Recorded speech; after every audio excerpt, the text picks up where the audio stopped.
Hello and welcome to Bhutan This Week, our weekly news magazine program with me, Bima Sandhya. Our top stories this week. Aggrieved parents and youths of the Learn and Earn program in Japan write to the Prime Minister seeking an urgent intervention.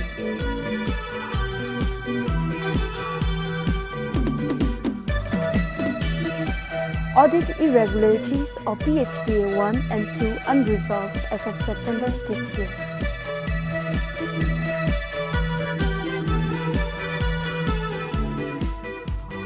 Three new species of snails discovered in the country.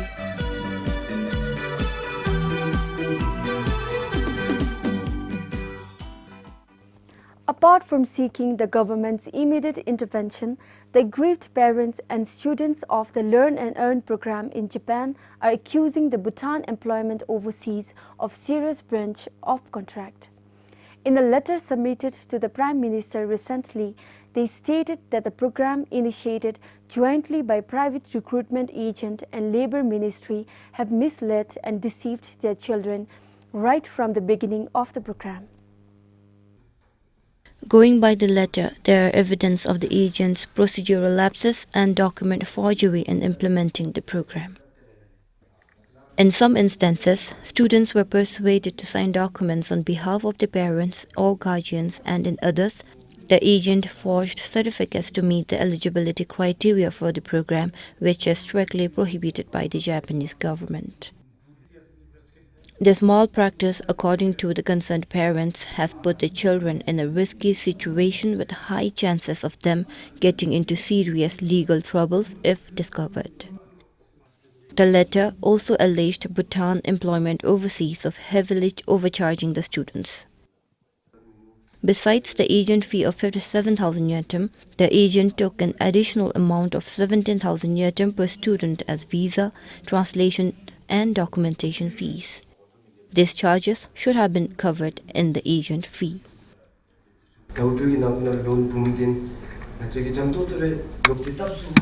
We trusted in the program since the Labour Ministry, a branch of the government, was working closely with BEO. They repeatedly told us that we can recover the loan amount of 700,000 yuan within 6 months. As per our agreement, we are to get 2 jobs within few days, but that did not happen when we reached Japan. Out of 51 students in my language school, 4 of us got jobs after a month. For the rest, it took 3 months. As per the letter, the agent strategically placed relatives in Japanese schools. They disseminate misinformation to the students on behalf of the agent. As reported, relatives of the agent did not work like other students of the program. We also heard they did not have huge loans in their names like others. Some even got scholarships from the agent. We could not carry out a detailed investigation, but the information we are sharing are based on what we are heard from our sources in Japan. Citing a Japanese source, the parents and students mentioned that the agent and its counterparts in Japan, S&D and Light Path Company, received a commission of $1,300 for each student from the Japanese schools they were enrolled in. The agent allegedly charged the students of withdrawal fees as high as 50,000 yuan. The students also submitted their original documents, which the agent claims to have been handed over to its partners in Japan. Moreover, the letter stated no proper records were maintained for any monetary transactions.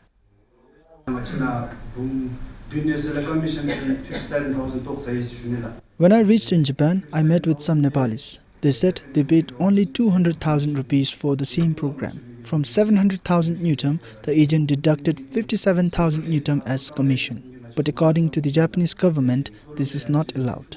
When the former Prime Minister visited Japan, we did not get an opportunity to inquire about it. When some of our friends questioned about the loan details, the agent explained that it was spent for various purposes.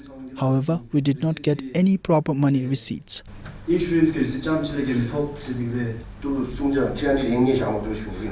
agent denied deducting certain amount from our payment. From our hourly payment, 300 yen was deducted. I found this when I was punching my work card. When I inquired my employer, they said the money deducted goes to our recruitment agent. On the other hand, the Bhutan Employment Overseas said they have worked as per the agreement between the office and the students. BEO will hold itself liable if it is otherwise.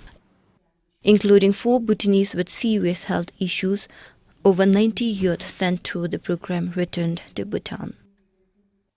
They could not cope up with the harsh working conditions and stress.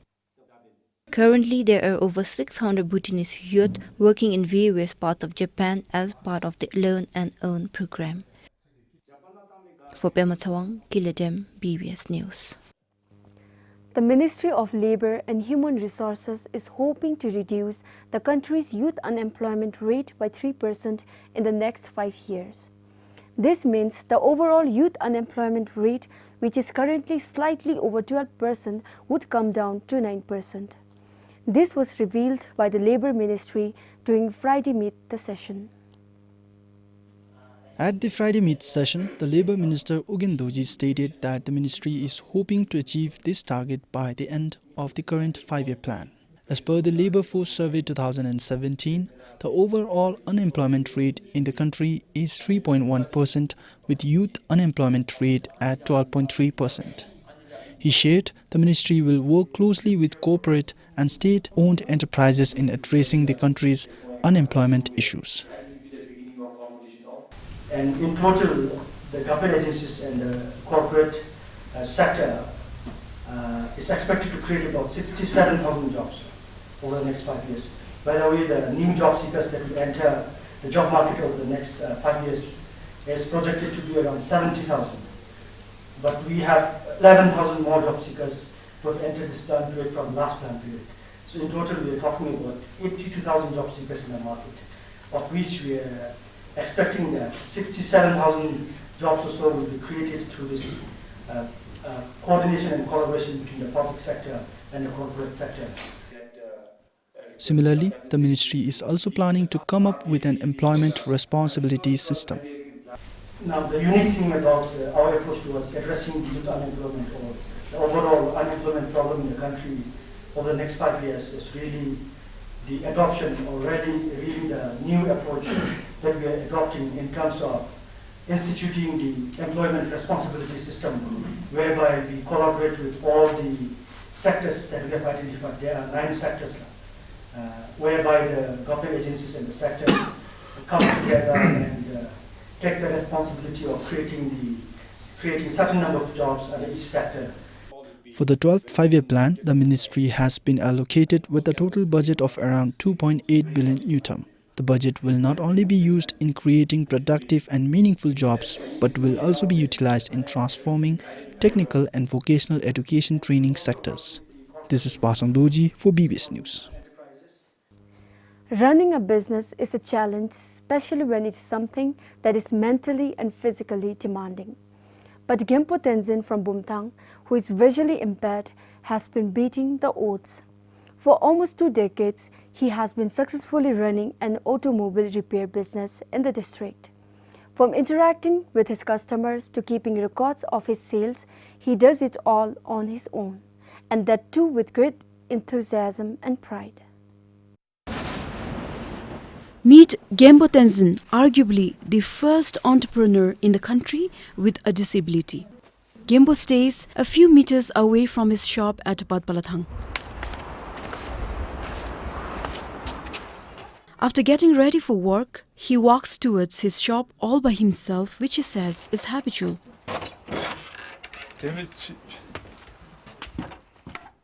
Interestingly, Gempo keeps record of all the goods in this logbook using the Braille system. Date 29th April. He even knows where each and every item in his shop is placed. When a customer buys goods from him, he prepares a receipt and hands it over.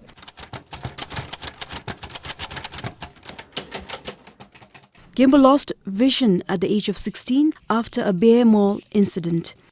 Later, he went to Smuggling Institute at Khaling in Tashikang for a year before joining as a storekeeper in an automobile workshop in Bumthang. When I first worked as a storekeeper at an automobile workshop in Batpalathang for 17 years, firstly I had a lot of problems getting the job. Then people thought that I might not be able to work and deliver much. There were lots of skeptics. However, with practice and perseverance, I could perform well and was good enough to stand on my own feet.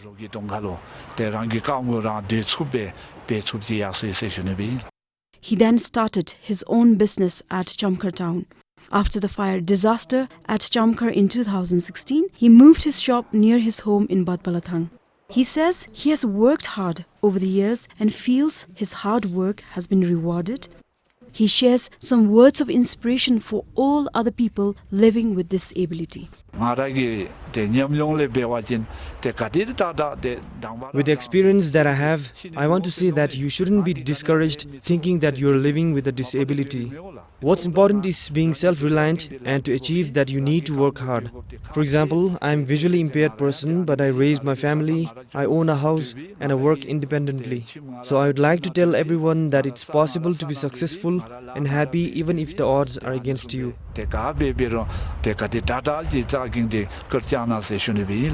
Today, Gembo lives happily with his wife and 4 children.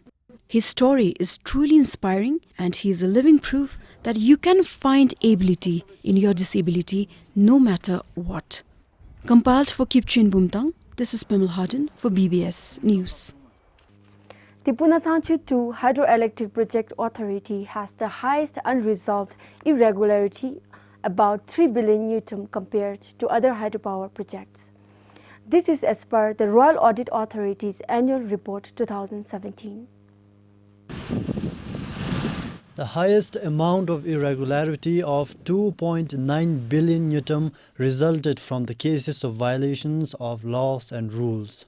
This includes the huge delay in contract package and its cost escalation, the overpayment of contractors, excess manpower deployment, extra expenditure due to unrealistic fixing of bill of quantity, and avoidable expenditure on escalation. The cases of shortfalls, lapses and deficiencies amounted to almost 32 million Newton. The appointment of separate director technical for PHPA1 and PHPA2 also resulted in unnecessary expenditure of little over 6 million Newton. As per the RAS review report on the Annual Audit Report 2017, the project authority did not resolve any irregularities till September this year. The Punasangchu 1 Hydroelectric Project Authority also did not settle any irregularities as of September. The authority has unresolved irregularities of 819 million Newton. Meanwhile, for the Mandechu Hydroelectric Project Authority, the annual report highlighted irregularities worth about 82 million Newton. Of it, 23 million Newton was resolved as of 30th September this year. For Pasa in Tonsa, Sharab Doji, BBS News. The Paro Court sentenced 7 men to prison terms ranging from 2.5 years to 5 years for gold smuggling. They were convicted for 2 separate cases. The judgments were passed on Tuesday. The Office of Attorney General charged 4 men for illegal import of gold from Tibet via an illegal trade route. They had done so without prior approval from the Royal Monetary Authority. According to the foreign exchange regulations, any import and export of gold or silver coins, bars or bullion shall be carried out only with the prior approval of the central bank. Moreover, the customs rules allow a person to bring in only 50 grams of gold. All 4 convicts were sentenced to a non-compoundable prison term of 5 years each. They were arrested in July last year with 6 kilograms of gold from Cento in Paro. In another case, 3 men were arrested in September last year with similar charges. They were in possession of 15 kilograms of gold. 2 of them were sentenced to 5 years in prison for illegal import of gold. The 3rd man involved was sentenced to 2.5 years imprisonment for soliciting the crime. According to the Penal Code of Bhutan, a defendant shall be guilty of the offence of smuggling if the defendant secretly and illegally imports or exports the restricted and prohibited goods or substance, including animal parts. For Sangachezum in Paro, Samtin Dolkar, PBS News. The National Housing Development Corporation Limited in Phuntsuling allotted housing units to 506 Bhutanese families living across the border. The affordable housing project started in July 2016 as envisaged by His Majesty the King to address acute shortage of affordable houses in the town. Over 700 registered applicants gathered to participate in the draw on Saturday. With the hope of finding safe and affordable apartments within the country, people patiently waited through the process.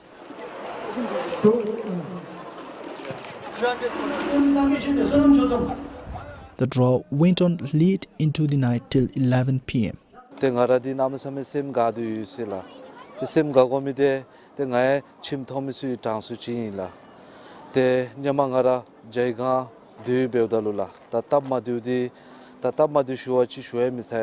Bumda maptin hotel gila bedol. Tele analo chusa chukchilo chamchi chuti thop dele pha jaigang lo hep achachi auto na omda do me se. Of the 506, 4 surrendered their apartments. They reasoned that the housing units they got were at Toribari, which is about 9 kilometers from Phuntsuling towards Pasaka. It would be more convenient and economical for them to continue living in Jaigam. The 62 buildings with the apartments are located at 10 different places. There are 2 categories of apartments with monthly rents ranging from almost 4,000 Newton to 7,000 Newton. For Sonam Penjo in Phuntsuling, this is Pasang Doji for BBS News. 3 more species of snails new to science have been discovered by a group of researchers from Bhutan and Netherlands. With this recent addition, the total number of snails and slugs now found in Bhutan stands to around 200 species. During the research, a total of 4 species were recognized, of which 3 are new to science. The 3 new species have been named Endotherella bhutanensis, Endotherella spirostriata, and Endotherella pemagatsel. Endotherella bhutanensis is a small conical shell. It is yellowish-brown in color with tiny little hair on them. The shells were collected from Chirang, Kelifu, Shimgang, Wangdi-Fodang and Tongsa districts. Likewise, Endotherella spirostriata was discovered above 2,300 meters above sea level in Pemagatsel. The shell is medium-sized and has a dark brownish color with some hair on them as well. And Endotherella pemagatsel is named after the district where it was discovered. The shell comes in large size and without any hair on them. It is yellowish-brown with reddish-brown stripes on them. The study of snails and slugs is a collaborative project between National Biodiversity Center, Ugen Wangchu Institute for Conservation and Environmental Research, and the Naturalis, a biodiversity center based in Netherlands. This is Pasang Doji for BBS News. Unlike most of the masked dances during Techu, Asura Chum can be witnessed only at Dagana annual Techu. But this unique chum is under threat as there is no one interested to learn it. The zero willingness has been credited to the strict discipline it requires and the dire consequences if they are not followed. Nebebab, one of the sacred relics at Dga Buxum, is worn while performing the Asura Chum. Asura Chum is a solo dance item performed only by the head Asura. 40-year-old Banka has been performing this chum for the past 16 years.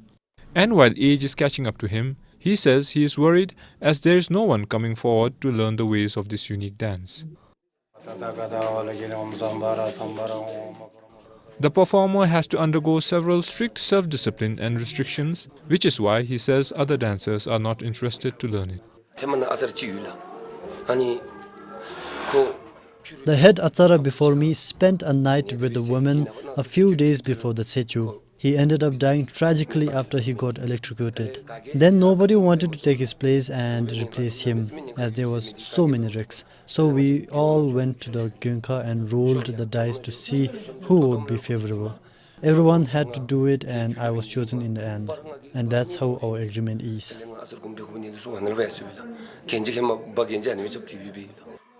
He says he wants to start training young dancers on the ways of the Chum before he gets too old. But even after seeking help from other head dancers, he has not been able to find an apprentice. I've been requesting the lead dancers to arrange an apprentice for me. I want to pass down all my knowledge and learnings of this dance, because if something happens to me, someone should be there to replace me instantly. I have shared in our meeting that if anyone is interested, they can volunteer.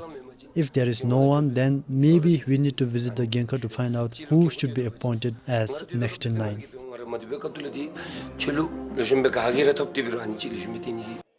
The hour-long mask dance is performed to invite deities to the Sechu. It is believed there are 5 main deities in Tagana. The dancer chants prayers in song, welcoming the deities and asking for their blessing and support. This dance blesses all the spectators and performers, clears all obstacles in their way. It protects us all during the Sechu, and that's why we offer prayers without making mistakes. I'm worried that this dance could be on the verge of decline. If we don't perform this dance, there is a chance of unfavorable weather. When we need rain, it would be drought, and likewise.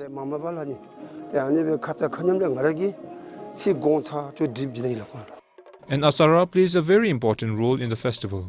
Dressed in colorful clothing, they entertain the crowd while also guiding the dancers and rendering them any help if needed. There are 30 dancers, including the head Asura, performing at the Tagana Sechu. For Namgyewanshu in Tagana, Yishe Gelson, BBS News. Dga Buxum, that was introduced at the annual Sechu in Linsi, attracted more people this time. It was first performed in Linsi Sechu in 2016 and gradually became popular among the devotees. During the first day of annual Sechu in Linsi recently, over 1,000 devotees gathered to witness the mask dance.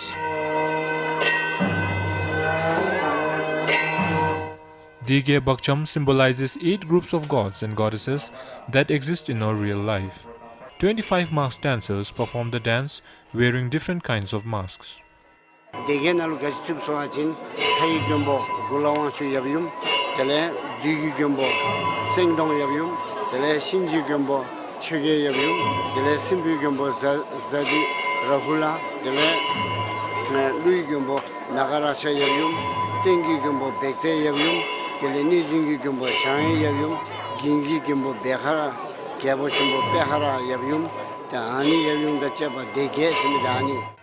Unlike in other districts, the country's deity Ishigembo also comes as part of the mask dance to subdue evil deeds and clear obstacles.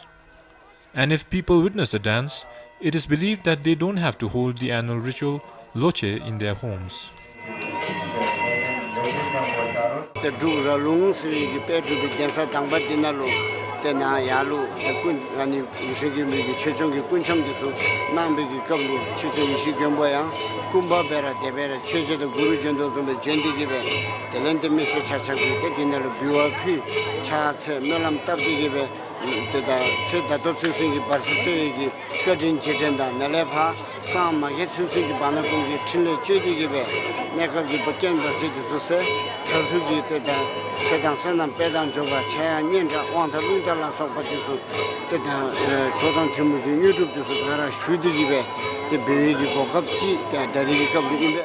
Shabdrung Ngong Namgil introduced Dga Buxum in Punakha Drupche, and later on it was also performed in Paro, Trongsa, Thunsi and Trashigan Sechus as well.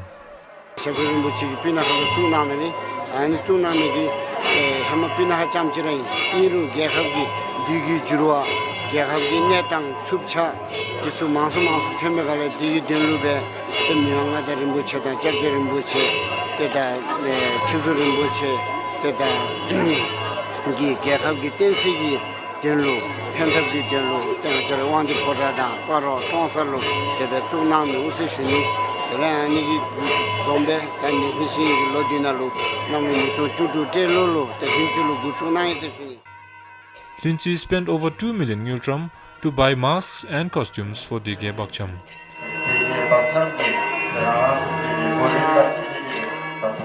For Sonam Sri and Lindsay, Yeshe Gelson, BBS News. Well, that's all for this week. You can get updated on our stories through our website www.bbs.pt. You can also follow us on Facebook and Twitter. Until next time, this is Pema Saldun Sring saying goodbye.